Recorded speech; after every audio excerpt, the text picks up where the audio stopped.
اسلامی نظریاتی کونسل کی سفارشات مرتب ہوتی رہی، پارلیمنٹ میں آتی رہی، اور پارلیمنٹ میں پیش ہونے کے بعد پتہ نہیں کس کمرے میں ڈمب ہوتی رہی۔ کوئی پابند نہیں ہے پارلیمنٹ کے ان پر بحث کرے یا قانون سازی کرے۔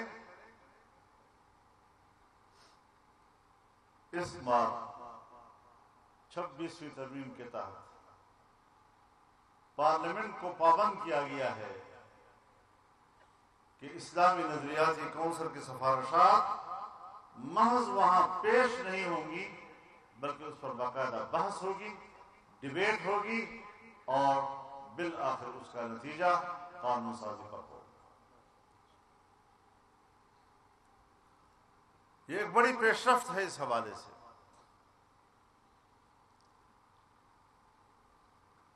پارلیمنٹ میں جب کوئی نیا مسئلہ پیش آتا اور کوئی ممبر یہ مسئلہ اٹھاتا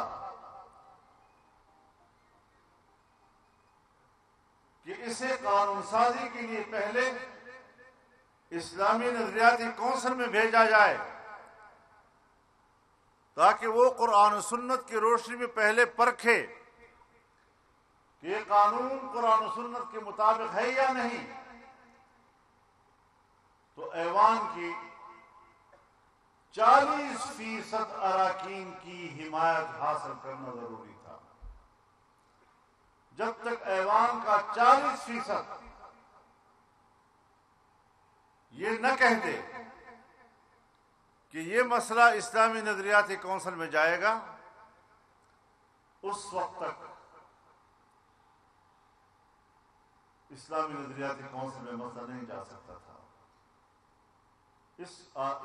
اس ترمیم میں 40% کی تعداد 25% پہ لائی گئی ہے، یعنی مسئلے کو آسان بنا دیا گیا ہے کہ پہلے 100 میں 40 اراکین کہتے تھے، اب 100 میں 25 اراکین کہہ دیں کہ اس کو اسلامی نظریاتی کونسل میں جانا چاہیے، تو پھر لازم ہوگا کہ مسئلہ وہاں جائے اور قرآن و سنت کی روشنی میں اس کو پرکھا جائے۔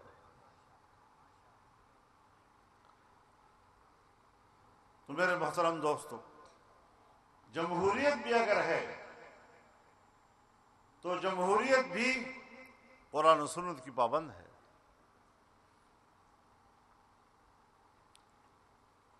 یہ اور بات ہے کہ ہمارے حکمران اس پر عمل نہیں کرتے۔ ہمارے منتخب ایوان الیکشن تو ہو جاتے ہیں، لیکن نتائج وہ کوئی اور مرتب کرتا ہے، مینجمنٹ کسی اور کی ہوتی ہے۔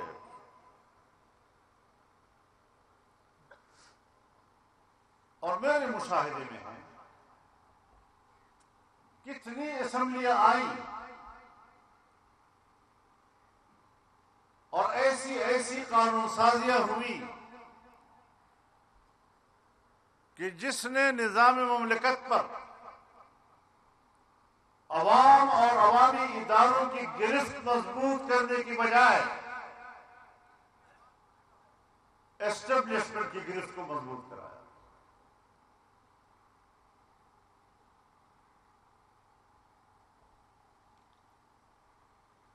آج بھی منصوبہ تو یہی تھا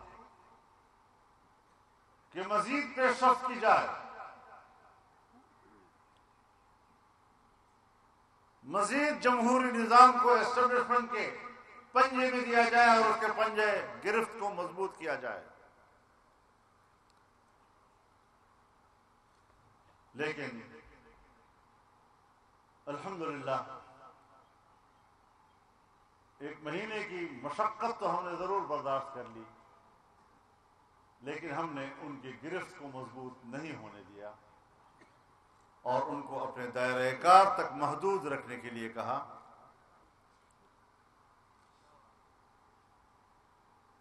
یہ آئین کے مطابق سوچتے ہماری اسمبلیوں کو ایسے لوگوں سے بھر دیا جاتا ہے جن کے اندر دو صفات ہونی چاہیے. ایک، ان کو قرآن و سنت کے حوالے سے دلچسپی نہیں ہونی چاہیے، اور دوسرا یہ کہ وہ اسٹیبلشمنٹ کے اشاروں کو دیکھتے رہے، اور جس طرح کا اشارہ آتا جائے وہ جائیں. ہم سن 73 کے بعد اپنی پارلیمان کو اس صورت میں دیکھتے چلے آ رہے ہیں. تو کچھ ہمیں ذرا آگے بڑھنا ہوگا. ہم کسی کے دشمن نہیں ہیں.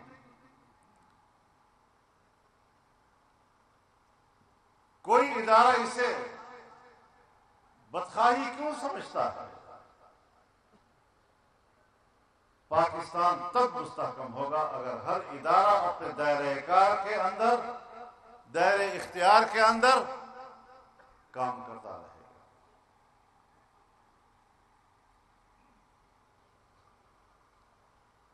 ہمارے پاس مسائل ہیں،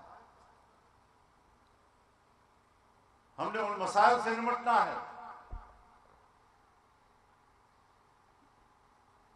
عام آدمی کو امن و امان نصیب نہیں ہے.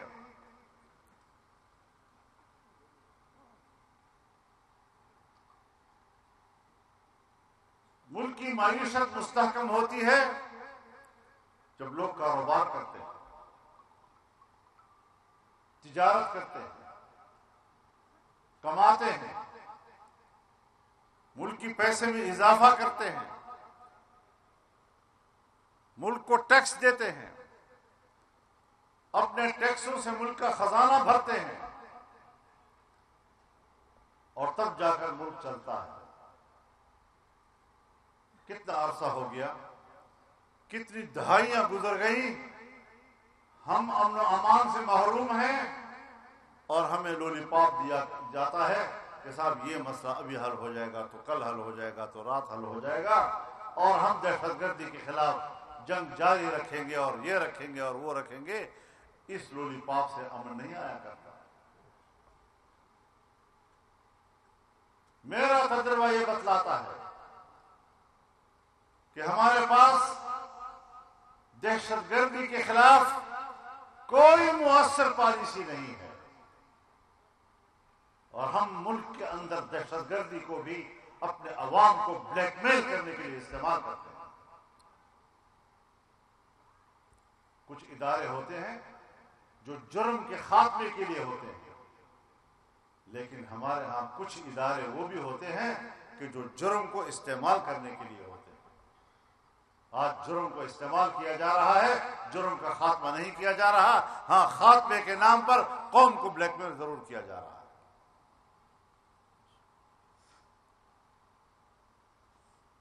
کوئی اللہ کا خوف نہیں ہے، کوئی اپنے آپ کو اللہ کے سامنے جواب دہ نہیں سمجھتا. ان کم بختوں نے کبھی مرنا بھی نہیں ہے، اور کبھی اللہ کے سامنے پیش بھی نہیں ہونا.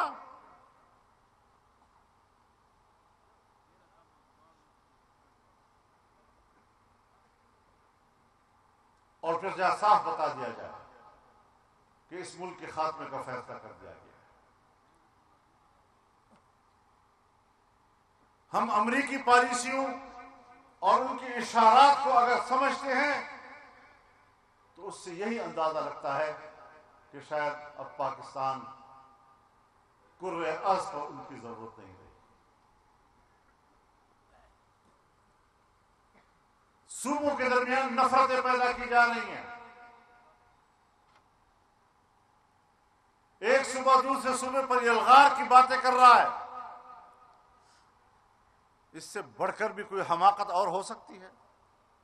اختلاف ہوتے ہیں، اختلاف کے حدود بھی ہوتے ہیں. بلا حدود اختلاف کا تصور تو جاہلیت ہے.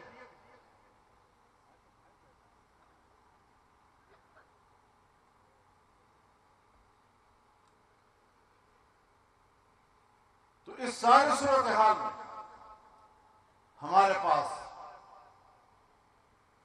آئینی طور پر ایک تیسرا ستون ہے اور وہ ستون ہے ہمارا وفاقی نظام. ایک وفاق کے ماتحت 4 وحدتیں ہیں، 4 صوبے ہیں، اور صوبوں کے حقوق آئین کی روح سے متعین ہے.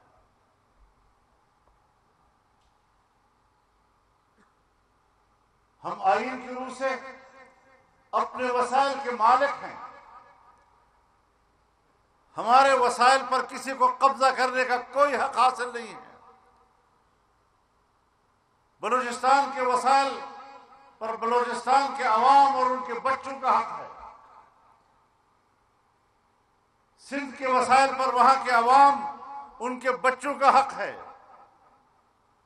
پنجاب کے وسائل پر ان کا حق ہے، اور کوئی ان کے حق کو چیلنج نہیں کر سکتا آئین پاکستان کی روح سے. لیکن کیا وجہ ہے اس کے باوجود ہم اپنے وسائل کے مالک نہیں ہیں؟ اور اگر ہم اپنے حق کی بات کرتے ہیں، اپنے وسائل کو اپنے استعمال میں لانے کی بات کرتے ہیں، تو پھر ہمیں غدار کہا جاتا ہے. یہ غداری نہیں ہے، یہ آئین کا تقاضا ہے. اور آئین ہمارے ملک اور قوم کے ہر فرد کے درمیان میثاق ملی کی حیثیت رکھتا ہے.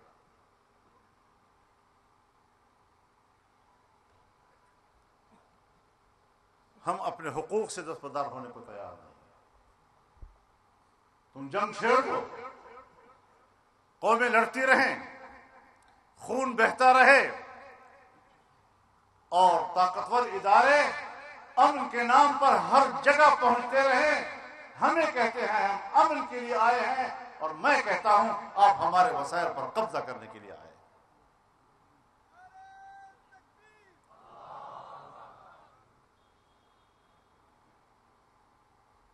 آج ہمارے لوگ دیہاتوں میں غیر محفوظ ہیں. مسلح گروہ انہوں نے ہمارے نظام پر قبضہ کیا ہوا ہے. حکومتی رفت نہیں ہے، سڑکیں ان کے قبضے میں ہیں. اور اب تو ہمارے ڈپٹی کمشنر صاحب نے حکم بھی دے دیا ہے کہ کوئی اپنے افسر جو ہے وہ اپنے گھر سے نہ نکلے.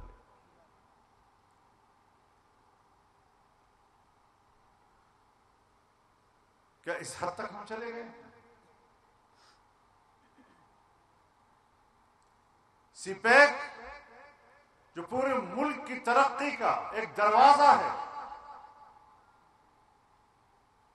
آج ہم امن و امان کے نام پر چین کو بھی بلیک میل کر رہے ہیں اور امریکہ کو بھی بلیک میل کر رہے ہیں.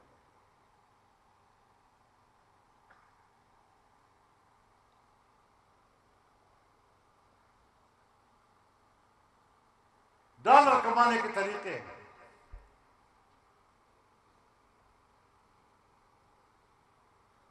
لیکن اگر ہم یہ باتیں کرتے ہیں، آپ تو ہماری نیک نیتی پہ شک کر رہے ہیں، آپ تو ہمارے خلوص پر شک کر رہے ہیں، آپ تو ملک کے ساتھ ہماری وفاداری پر شک کر رہے ہیں، آپ تو ہماری قربانیوں پہ شک کر رہے ہیں. میں قدر کرتا ہوں اداروں کی، لیکن میری نظر میں بھی کم از کم آپ کی پالیسیاں سیدھی تو نظر آئے نا. میں نے بھی تو ان صحراؤں میں 40 سال سے زیادہ صحرا گردی کی ہے. میں بھی تو ان غلام گردشوں کا 40 سال سے ایک آوارہ گرد رہا ہوں. آنکھیں بند کر کے بات نہیں کر رہا ہوں، مشاہدات کی بنیاد پر بات کر رہا ہوں. اور اگر میں یہ باتیں نہ کروں تو میں ملک اور قوم کا خائن کہلاؤں.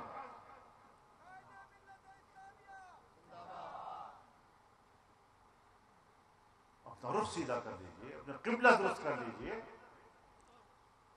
آپ ہمارے سروں کے تاج.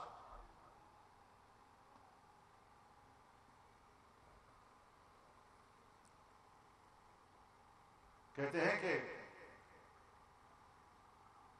آنکھوں کی پلکیں یہ آنکھوں کی محافظ ہوتی ہیں، آنکھوں کے سرحدات کی حفاظت کرتی ہیں، آنکھ پر بوجھ نہیں ہوتی۔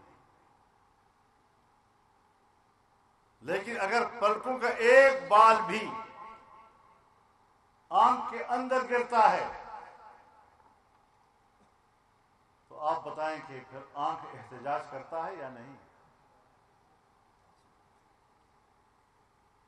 اشک بہاتا ہے یا نہیں؟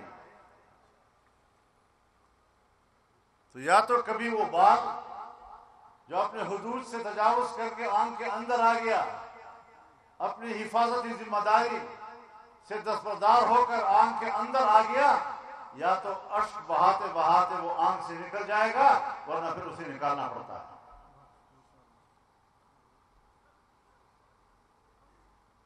اب ہماری آنکھوں کے پلکے ہیں، ہم آپ کی قدر کرتے ہیں، آپ ہم پر بوجھ نہیں ہیں، لیکن ہمارے احساسات کو سمجھنے کی کوشش کریں۔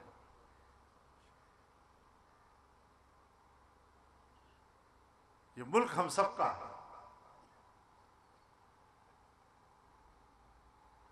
ملک کا بہت بڑا جرنیل کیوں نہ ہو اور میرا یہ غریب کارکن کیوں نہ ہو، دونوں کے پاس پاکستان کا یکساں شناختی کارڈ ہے۔ جس شناختی کارڈ پر میرا جرنیل پاکستانی کہلاتا ہے، میرا یہ عام کارکن بھی اسی شناختی کارڈ کی بنیاد پر اپنے آپ کو پاکستانی کہلاتا ہے۔ نعرہ تکبیر! جمعیت علماء اسلام قائد تیری بصیرت کو! قوم کی قدر کرو۔ ہماری زندگی اجیرن ہو گئی ہے، ہم گھروں سے باہر نہیں نکل سکتے، سڑکوں پر آمد و رفت ختم ہو گئی ہے، اور یہ ہمارا جو موٹر وے ہے یہ یارک کے پاس، پل کے نیچے مسلح لوگ ہیں، پل کے اوپر فوج کھڑی ہے۔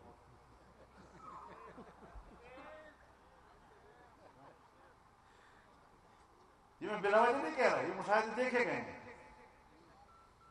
یہ ہے ہماری دہشت گردی کے خلاف جنگ۔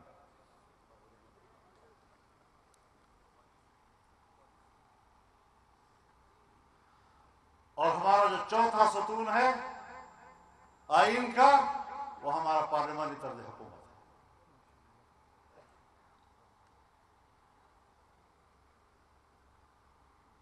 دو ایوانی مقننہ،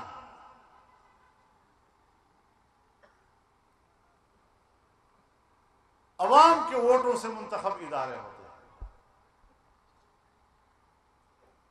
یہاں لوگ بکسے میں ڈالتے کچھ ہیں تو بکسے سے نکلتا کچھ ہے۔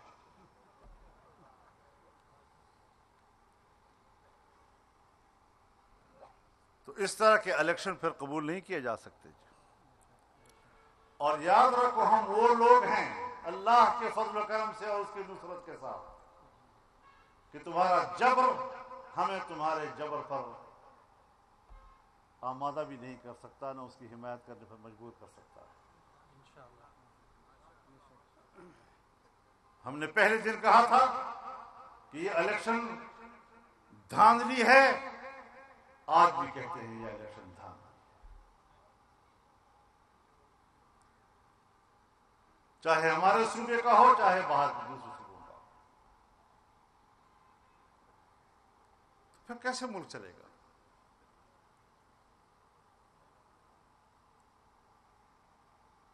جو عوام کا نمائندہ ہی نہیں، وہ عوام کا ان مشکل میں کیسے مقابلہ کرے گا؟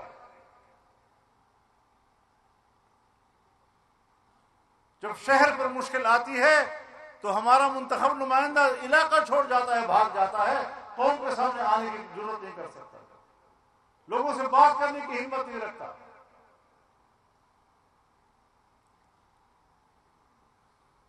تو میرے محترم دوستو، اس کے ساتھ ساتھ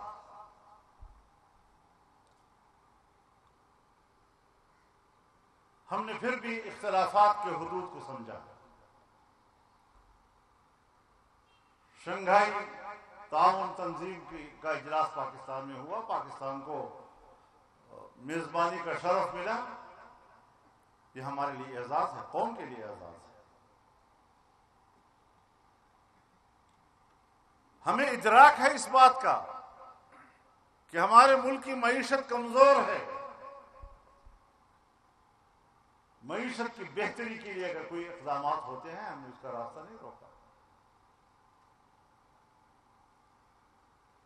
آپ جانتے ہیں، میں نے خود اپیل کی کہ حزب اختلاف کو بھی ان دنوں میں مظاہرے نہیں کرنے چاہیے، اور حزب اقتدار کو بھی ترمیمی بل پر ان دنوں میں بحث نہیں کرنی چاہیے، تاکہ یکجہتی کا پیغام جائے، تاکہ پاکستان کا اعتماد بحال ہو۔ ہم پاکستان کے مفاد کو سمجھتے ہیں، الحمدللہ اختلاف کے حدود کو بھی سمجھتے ہیں، ملک کو بھی سمجھتے ہیں، اور ملک کے مفاد کو بھی اللہ کے فضل و کرم سے سمجھتے ہیں۔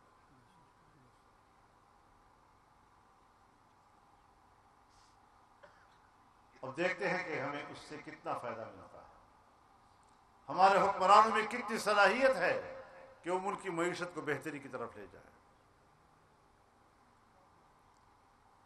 امن و امان کیسے بحال کریں، ملک کی معیشت کیسے بحال کریں،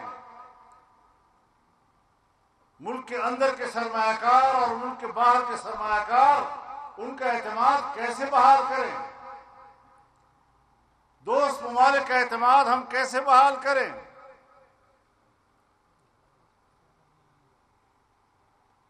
اور پھر ہمیں یہ بھی نہیں بھولنا چاہیے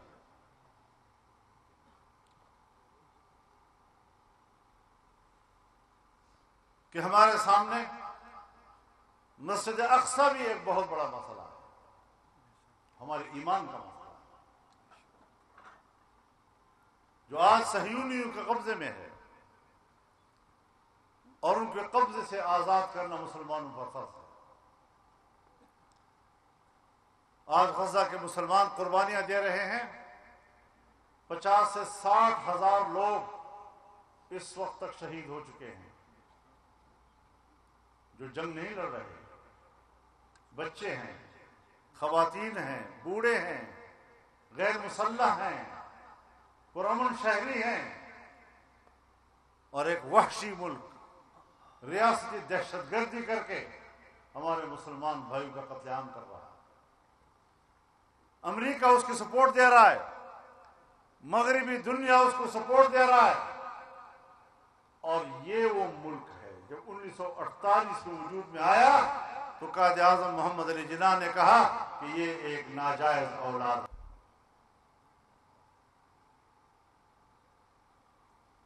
فلسطینیوں کے ساتھ ہمارا تعلق اور ہمارا رشتہ، جس طرح 1940 کی قرارداد کو ہم قرارداد پاکستان کہتے ہیں، اسی سن 1940 کی قرارداد میں فلسطینیوں کی حمایت کا ذکر ہے، اور فلسطینی سرزمین پر نئی بستی کے قیام کی مخالفت کی گئی ہے۔ اسرائیل کے پہلے صدر نے اپنی خارجہ پالیسی کے بنیادی اصولوں کا اعلان کرتے ہوئے کہا تھا کہ اسرائیل کے بنیادی خارجہ پالیسی کے اصول میں اساسی اصول یہ ہے کہ ہم دنیا کے نقشے پر ابھرنے والے ایک نوزائیدہ مسلم ریاست کا خاتمہ کریں گے۔ تو ہماری رائے بھی ان کے بارے میں معلوم، اور ان کی رائے بھی ہمیں معلوم۔ پھر کس بنیاد پر اسرائیل کو تسلیم کرنے کی باتیں ہو رہی ہیں؟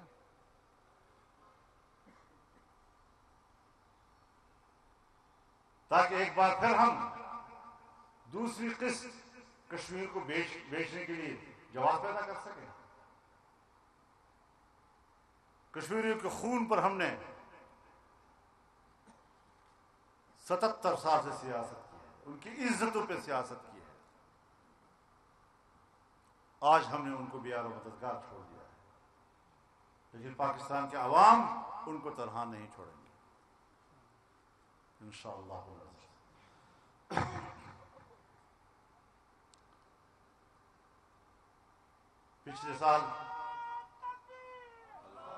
پچھلے سال جب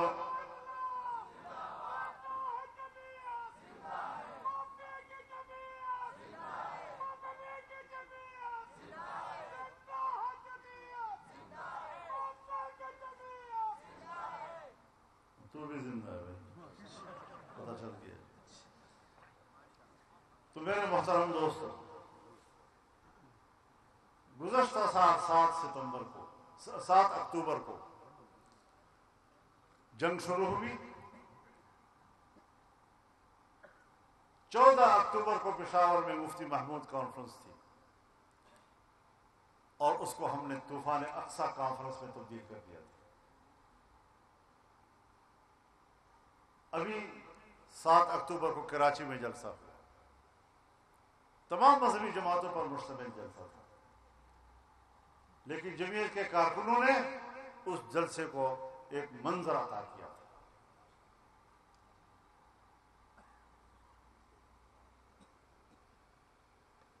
آج ایک بار پھر 8 دسمبر کو پشاور میں اسرائیل مرد آباد کانفرنس ہوگی اور بہت بڑی عوامی سطح پر ہوگی انشاءاللہ۔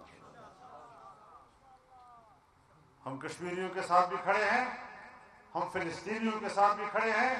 مسجد اقصی کی آزادی کے لیے دی جانے والی قربانیوں میں ہم اپنا خون شامل کرنا چاہتے ہیں، لیکن اسلامی دنیا ہے کہ وہ خرگوش کی نیند سوئی ہوئی ہے۔ ہم ان کو بھی احساس دلانا چاہتے ہیں کہ صرف بیانات سے کام نہیں چلے گا، قراردادوں سے بات نہیں چلے گی، ایک عملی طور پر آپ کو اقدامات کرنے ہوں گے تاکہ اسرائیل کو پسپائی پہ مجبور کیا جا سکے۔